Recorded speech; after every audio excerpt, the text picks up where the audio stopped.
Hi, Dollar. I can't even speak. This is how it's going to go today. Hi, diary followers. It's Renee back with another video or diary entry.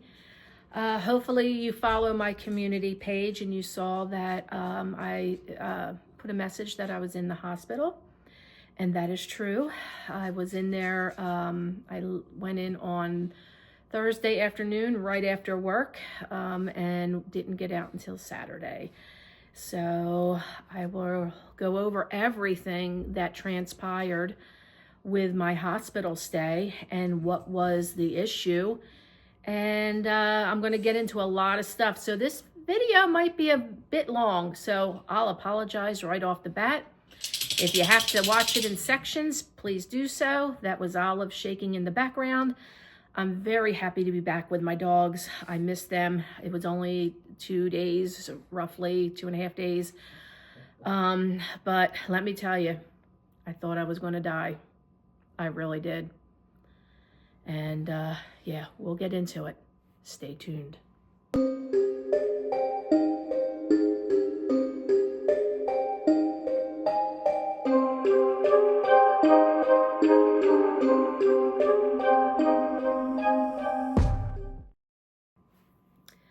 So before I get into my health scare that I had on Thursday, what maybe had led up to that point of why I went to the hospital, maybe contributed to it, who knows? So I think I explained before in a previous video or two that I am a federal worker with the US government. And I am not a career federal employee. I will be coming up on 2 years within the government at the end of June. My hiring process was a very lengthy 6 months from the time I applied until the first day that I started employment, till the day I took oath of office for my position within the government. There is an oath that every federal employee takes on their first day, and I took it. So I'm not a career employee. I was hoping this would be my end game. I am 58. And last week or the week prior, I think it was on Friday, I can't even remember because, I mean, time has just it's like at warp speed now and I can't even keep track anymore. So if you've not seen the news, you need to pay attention. I know I do have some supporters of this new administration. And I know I have supporters of the previous administration. So this new administration has sent out a email to every federal employee that they want us to resign and take pay until the end of September when the fiscal year ends for the government. That is not to say, everybody says it's a buyout, like it's like severance. It's not severance. The way I'm reading it, yes, if I reply to that email, I hit resign, and then I have the possible ability to be working throughout until the end of September. Or if there's no work or they don't want you to work, they'll pay you out your salary while you wait until September 30th comes. So it's not a buyout. It's not a severance. I believe that we would be working all the way up till that time. It's just an induced resignation that you'll be willing to stay on, and your last day should not go past September 30th. It could be ending sooner than that. If you don't resign, then the option is that the federal workers would need to return to the office in person to work, to their duty station. Well, my duty station on my paperwork that is provided through OPM, that's the Office of Personnel Management, that's the HR for the government. My duty station says my home address. That is the way I was hired. I was not hired to work in a federal office. The closest federal office for the department that I work within, which I'm not going to say, is in Washington, D.C. I am in New Jersey. If there was a possibility that I would have to return to Washington to work full-time Monday through Friday in person in an office, then I should have never been hired that way. I was hired after COVID had ended. A lot of people, I mean, there are government workers that when COVID hit, they had to work from home due to the pandemic. And, you know, I understand their original duty station was in the office, in a federal office somewhere. For those, I believe, I guess, should go back, or there could be a mixture if their office is local to where they reside, where they live and sleep. However, my situation and many of the situations out there for my department, they were hired after COVID. And my department deals with COVID financing for, you know, money was handed out during the pandemic to certain situations, and that is the department I am in. I'm not going to get into it. If you can figure it out on your own, that's great. If not, whatever. I just don't want to pinpoint where I work at. So yeah, so if I don't respond to that email in resigning, I am being told that I need to report to Washington, D.C. I don't know when that would be, because I don't think there's enough space for millions of federal workers, you know? So, yeah. Hold on one second. Okay, I'm back. I'm sorry. I had to change my email password because I was downloading or sending like my paperwork from my HR file to me, so I had it as a backup. And here I got dog here, and there's a snorkeler down there. You see the top of Milo's head? Yeah, they're gonna like start fighting and playing on me. I'm sorry. But anyway, so I don't even know where I left off. Oh my gosh. So with this government resignation type of thing, you know, I'm stressed, well, as well as millions of federal workers, because we have no direction on what is going on. Yes, maybe the government does need to be downsized, absolutely. But I don't know if this is the way to do it, by terrorizing people that have given longer than me, of course, a lifelong service to the American people and our government.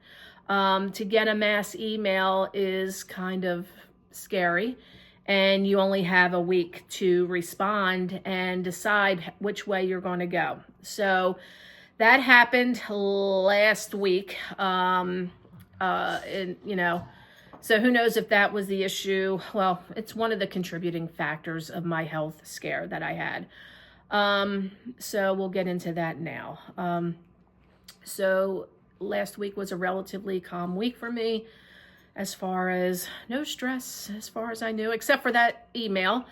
And Thursday was a normal day. I was working, and I ate lunch around 1:30. And then I started to feel a little weird in my belly. Like, I don't want to be gross, but like it was going to be like diarrhea.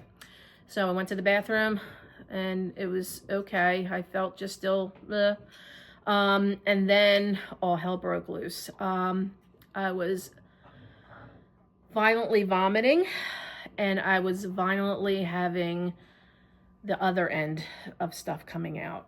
And when I tell you what was coming out of both ends was not normal, I thought I was going to die. It was dark, black stuff. It was basically dried blood from my stomach. Apparently, I've been bleeding for a while in my upper GI tract, and I have a huge bleeding ulcer. I lost a lot of blood. So I still wasn't done work when this started to happen. Luckily, it was towards the end of the day for me. Once I was able to get my act together enough to sign off on my laptop, luckily work was winding down for the day and there was really nothing I needed to take care of. I didn't even tell my manager because I was, it was quiet. Everybody's on this high alert with this email thing, and really nothing was coming through for work for us, for our team, towards the end of the day. So it was kind of quiet, which was good for me to be in the bathroom, praying that I'm not going to die. Because I'm telling you, I was scared. Shitless. Literally and figuratively, whatever. It was traumatizing to me, and I don't want to cry, but I called my husband,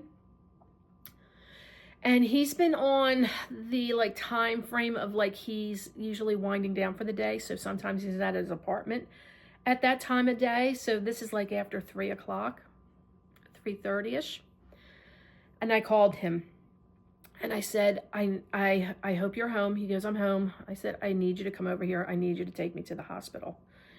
I didn't want to call 911 because I didn't want to be embarrassed, because stuff was still coming out of me. And I didn't want people to see me being carried out on a stretcher. I got myself together. I had to change clothes. I had to clean the bathroom up because it was everywhere. It was in the toilet. It was in the sink. It was on the floor. It looked like a massacre happened in my bathroom. So my husband came over. He helped me clean up and get dressed. We got the dogs put in the cages, in their kennels, and he drove me to the hospital. Luckily, there's a hospital not even 5 minutes away. It's not the best hospital, but that's where I wanted to go because I wanted to make sure that I was being seen right away or get there as fast as I could, because I didn't know what was going to be next for me. I was so weak. I had him get a wheelchair to get me out of the vehicle to wheel me into the emergency room. I felt like I was going to pass out. So they put me in the emergency room. They started taking all the vitals and all that stuff. And, we got there probably a little bit after 4, after I got my act together in the bathroom with him. So right before 5 o'clock is when I know it was happening, because it was my daughter. She gets done work at 5 o'clock, and she lives or she works very close to this hospital, and she drives by it every day to go home from work. And it's so funny because she tells me that I track her every move, that I'm a creeper and I stalk her. I don't look at her location. She's at one of 3 places, so I really don't look where she's at. But let me tell you, Thursday, she knew where I was at when she was coming home from work, because she was off from her Costco. She works at Costco part-time at night. She was off from Costco that night, and she was looking where I was at because I think she wanted me to take her out to dinner, which I would have.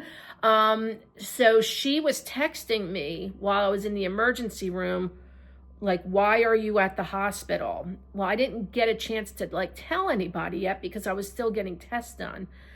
And then right before 5 o'clock came, I'm still in the emergency. This is when I started to crash out. I was going to pass out. My husband's holding my hand, and I know he was nervous because I was just I'm not going to be able to stay awake. I feel like I'm passing out. I'm gonna die. I'm going to die. Everything got fuzzy. I had to shut my eyes. I heard everybody talking. They were trying to get me fluids. My sugar was really high. My sugar was over 300 because I haven't been taking my diabetes medicine because I ran out, and I don't eat well. And so my blood sugar was through the roof, and my blood pressure was really, really down. and my hemoglobin was down, and I was dehydrated from losing all the fluids and the crap shit show in my bathroom. And it was so funny because I was drinking a lot during the day, more so than normal, that I think about now. But yeah, so in the hospital, so they're running all the tests, they're doing all the blood work. They sent me for they sent me for a CT scan, and that showed bleeding in the upper GI, or like a lot of blood in my stomach. My stomach was distended, whatever that word is. So then they figured, okay, we're gonna do an upper GI scope. Okay, so I'm like, okay, hopefully that will get done Friday. I know they're like, we're keeping you overnight. So this is Thursday night. They're keeping me into Friday. Hopefully I'll get that scope on Friday. So I didn't get out of the emergency room until it was like well after 10 o'clock. From 4 when I got there. I don't think I was in my room until after 10 p.m. I don't even remember because I was like so out of it. But my daughter did stop on her way because she called, or my husband called her. I said, just call Alyssa and let her know or whatever. And then call my son. I'm giving names away. I said, call them and let them know what's going on. And he did. And then my daughter stopped on the way there. On the way home to sit with me and my husband while I was, laying there getting worked on. I think when she came in, she was kind of nervous as well because I know I was so pale at that point. I'm still a little pale and I have a little bit of makeup on. But yeah, so I get in the room. So I had my husband leave and my daughter leave after like 7. I'm like, don't stay because there's really no need. My husband, thank God, I say, thank God. I'm mad, like I suggested him to be in the same apartment complex, for his health issues while we're going through a separation and divorce. But I'm kind of glad that he's close, and because he stayed at my apartment for the couple nights to help with the dogs, because my daughter could have, but, he took that upon himself. He was very, very happy to do it, and, wouldn't have probably had it any other way. So he stayed here while I was in the hospital with them. So Friday, in the morning, I get the gastro, doctor. One of them came in, and they're like, well, we don't know if we're going to be able to get you this test, the scope today, because, it's like, it might have to be Monday. I'm like, please, I begged. I was like, please don't make me stay over the weekend to wait till Monday to get a scope. I'll pay whoever I got to do. I was like basically bribing these people. I'm like, please don't make me wait. Please don't make me wait. So Milo, you better knock it off. They're playing. Anyway, so he's like, let me see what I can do. Let me see what I can do. Because he came in very early in the morning. He was in my room by 8 o'clock in the morning. I'm like, if I have any shot of getting this test done today, I got to plead my case now. So he came in. He's like, all right, let me see what I can do. I'm going to go back and talk to the head gastro guy, the surgeon person, whatever, to go down the scope and make sure that they have availability to do it. They came back and said, yes, we can do it. They actually had a cancellation in that department, so I was put in there. Thank God. So I got the scope, and that's when they saw the huge, they said it was a large ulcer. It started to heal a little bit, I guess, with the scabbing or the thin whatever over it, I guess, because by that time, I didn't eat since Thursday at 1 o'clock. So now we're talking well over 12, 16, 18 hours at that point. I haven't had any food. I was not vomiting anymore. I wasn't having any bowel movement or anything like that. And my hemoglobin at that point was okay. Like, I don't know what the range is, but if you need a transfusion, if you go like in the 7s and below, you get a transfusion. So they had me sign paperwork for that because I think I was in the 9s. And then yesterday, or today's Monday,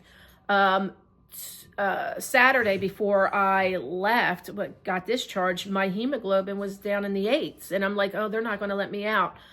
But they did, because I have to get a follow-up blood test this week. So either tomorrow or by Wednesday, I have to get a blood test done to see where my levels are at. And that's what I'm going to do. So I'm waiting for the doctor to get back to me on that, so I can get into my primary doctor and their office. They can do the blood work there. So hold on one second. I had to hang up or stop videoing, and then my mom's called me. She's got a problem. I mean, the amount of stress I'm under, no wonder I have a freaking ulcer, okay? Because I can't deal with all this shit anymore. She's telling me somebody hit her car and her mirror's hanging off, and she wants to know if my husband can fix it. Okay, I'm going to breathe. Anyway, so I get the scope. I have this massive ulcer. It's bleeding. I have residual blood in my stomach that's got to work its way out. I have to get blood work done to see where my hemoglobin is because I'm still on the low side. I feel weak. I feel shaky on my feet a little bit. I feel better than I did for sure, but I know I don't feel 100%. So I have to get the blood work done this week. And in 8 weeks, I have to go back for another upper GI. And I also asked them if they can schedule the colonoscopy because I haven't had one for several years. So I want to do that way too. I want to make sure everything is good. So that's that. The upside of losing a lot of blood, my blood pressure is in normal range. And I don't have to take blood pressure medicine, which is good. The downsides of all this is my arm from being poked and prodded, getting blood. Look how bad this is. Look, everywhere. Oh, they couldn't get veins. I've been poked. It was funny. On record, they had that 34 vials of blood were taken from me, but that does not even count every stick because of the needle to take the blood, because some of the sticks of them trying to draw blood didn't work. So 34 vials filled, but many more times stuck in order to try to get the blood that didn't work. Let me tell you, and then I got this here. That's where my IV was. I mean, there's up and down on this arm too, but not as much. But yeah, I'm beat. I look like I went through a war. Look at this. Look. I feel beaten down mentally and physically. So, yeah. My mom was upset knowing I was in the hospital. She's like, well, I need you to get better because we're selling the trailer and I need to have your help. Okay, here I am bleeding out, and now I have to worry about unloading another house for them. I have to worry about my job being in jeopardy. Okay, I support myself. Then my husband is having a meltdown because now he sees what stress has done to me. And I'm not saying it's all on him, but I've had a very stressful career in finance for the last 30 years since I was in my early 20s, okay? And it just got harder and harder as time went on and with what my job functions were in the finance business, with mortgage lending and all that.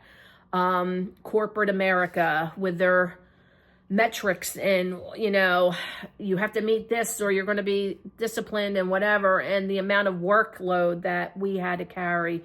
And it's just not me. It's just a very stressful industry, unless you can handle stress very well. Obviously, I can't. And the factor that, helped with my beautiful ulcer, which I need to name my ulcer, because in the hospital, I was naming my veins, okay? I had Victoria was one vein. I was doing V for the vein and Victoria. I was naming it a man's name, Victor, but Victor wasn't producing blood, okay? So his name went out the door, and then once I started getting blood taken, I named my vein Victoria because she was producing, because she's a woman and she gets shit done, okay? But then Victoria 1.0 OG, she was drying up and they couldn't get blood every time we tried. Then I went to Victoria 2.0 and then she produced. Yeah, I ran out of Victoria section or numbers like 2.0, 3.0. I was like, okay. And I'm not naming it a man because the man vein did not produce anything. But anyway, so I don't even know where I'm going with that. Oh my God, I gotta like rewind the video to see what the hell I was on my track for. Hold on, let me do that. Okay, I was going to name my ulcer. That's what it was. So I got to come up with a name for my ulcer. So what do we want to call it? But anywho, give me some suggestions in the comments below the video. So, you know, stress absolutely contributes to ulcers, hands down. Food choices, hands down, contribute to ulcers. You know, the other thing, my problem is I get migraines, I get headaches, and I am a addicted junkie to Excedrin migraine and Tylenol. The Excedrin migraine is what I believe is the most contributing factor to this ulcer. Look at my nails, they're so bad. I'm sorry. So Excedrin migraine, I think, was it. Olive and Milo. Hey. And these dogs fighting or playing or roughhousing. So when I got home from the hospital Saturday, I chucked my huge bottle of Excedrin migraine right in the trash. I'm never going to take it again. I will have to try to deal with my migraines and my headaches in another way. I'm going to maybe see a neurologist to see if I can get on some other different medicine. The issue with my migraines is they come in the middle of the night. I can't tell of the onset. Like, I don't get them every day, but I get them. And when they come, it's when I'm sleeping. So when I wake up, I have it. And also with headaches, I get them in the middle of the night and I wake up with them. I don't typically get them like smack dab in the middle of the day or, you know, whenever, or in the morning or whatever. So hold on, I think someone's at my door. Okay, I'm sorry. Someone's making effing noise in this building. Let me tell you, here's the panel alarm going off in the foyer. Okay, goes off every day, all right? The night I came home from the hospital, Saturday night, the power goes off in my apartment. Well, actually the whole apartment complex. Like, the power was like dimmed or like half working. It was just so weird. I'm here. I am. I'm getting into bed. I'm trying to like get sleep because I didn't sleep in the hospital at all. You know, if you stay in a hospital, do you get rest there? No. They're coming in every 2 hours to poke and prod you, take your vitals. Luckily, I was in a room by myself, which was fabulous. The staff and the nurses and everybody, the caretakers, were awesome. I have nothing but nice things to say about that. But anyway, so back to the Excedrin and the stress and my eating, whatever. Like, that's all a contributing factor. So here's my husband having a freaking meltdown, you know, blaming himself for all this. And like, I mean, he's like crying. Like, I appreciate that, but I've asked you to fix yourself, and he's not the sole cause of all this. I'm so thankful that he was here to take care of me. He took me to the hospital. He took me home from the hospital. I actually asked him to stay with me the last 2 nights because I didn't want to be alone in case something else happened, because it was the most terrifying thing being by myself on Thursday when all this went down. And I don't want to be alone if it happens again. I'm hopeful that it won't, because I'm taking steps to fix the problem. But he did stay here Saturday night and Sunday night with me. He did sleep in the bedroom. I have a king size bed. I mean, he could have pulled out the couch or slept on the pull out couch or the couch. It would just be comfortable. I just said he sleep in there. So with me, and it's a huge bed. Nobody's touching nobody. We had the dogs in bed with us, which they loved, you know, him being here. I think, you know, the dogs were very freaked out. He thinks because I wasn't here, and then I'm not coming back, and he's here, and you know, we haven't been together since August, except for if he came over to visit, you know, and see them. But we haven't been sleeping under the same roof since August. So, and you know, I'm fine with that. I just don't want to give him false hope that there's a chance that we're going to get back together. He is now on different medicine to help with his smoking issue. He is going to be talking to his doctor about different medicine for his mood and his anxiety, which he has.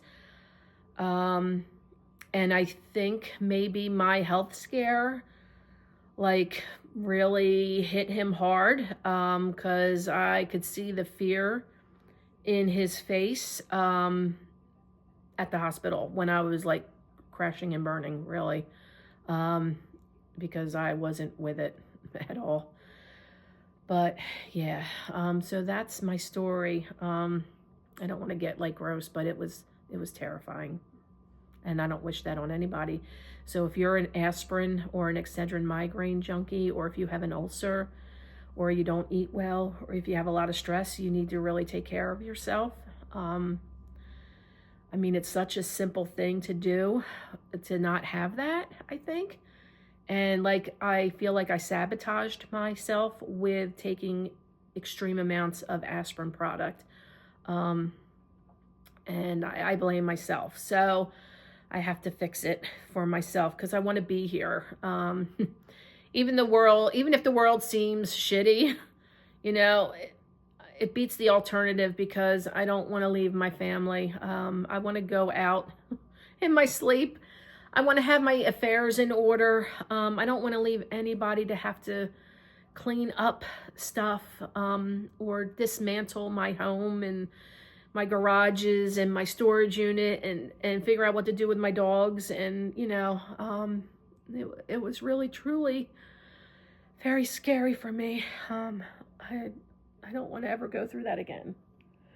And it's funny, because I was in bed, in the hospital bed, and I was telling, you know, the nurse, like, the story. I said, the last year has been a shit show for myself, and my husband. I said, you know, with this cancer thing, which in 2 days, it will be a year of when he realized something was wrong, and we went to the urgent care to get checked out for the lump in his neck. So in 2 days, it will be a year as when we started his cancer discovery and journey. So, you know, from last February up until now, cancer treatment, marital problems, which were definitely exasperated due to the cancer, that came to light more so, to where I wasn't going to deal with him anymore. Selling our marital home, packing it up basically by myself, moving into an apartment, living on my own for the first time in my entire life, and now my job in jeopardy. So it's been a big roller coaster, and this is where I'm at. So I don't know where to go from here. I just hope there's no more stress coming my way, because I'm like at the end, and now I have to deal with my mother, and now the deal with getting rid of their trailer and figuring out where they're putting all this crap at, and still trying to clean out their townhouse, which I have a life. I can't do it all by myself. And I'm surprised I'm not breaking down more than what I feel like I want to right now. I'm just tired. I'm tired. And they even got cream for the bags under my eyes, and it's not even helping. Well, I didn't have it in the hospital. Like, I wasn't like preparing myself to look beautiful in the hospital. I was lucky I had my toothbrush and my hairbrush, and I had like a couple changes of underwear. That was pretty much about it. I didn't even care at that point. I was just so exhausted and tired and weak. I just didn't want to be bothered, you know, but number one lesson learned is self-care. You have to care for yourself. You can't take on everybody's shit and overlook yours. You can't. And that is my lesson. That's my lesson. Anyway, so I will keep you posted. I have until February 6th to resign. If I choose not to drive or take a train to Washington, D.C. And even if I don't resign and I agree to go to Washington, D.C., there's no guarantee that I will still have a job.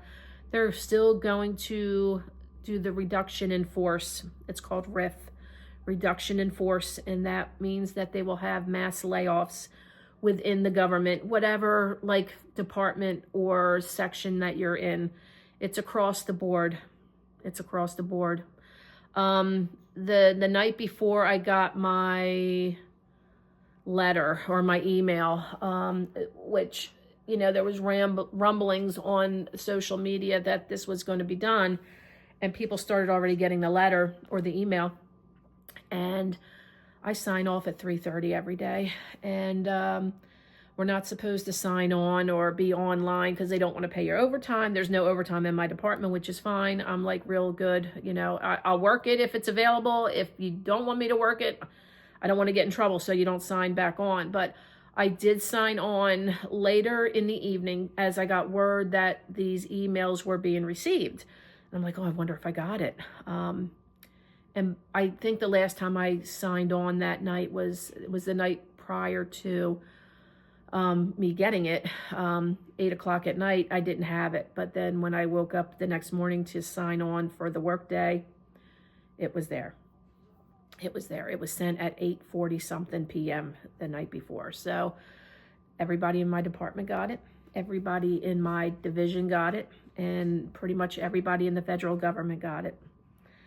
So, you know, it is what it is. But so I have till Thursday to decide what I'm doing. And yeah, but wish me luck.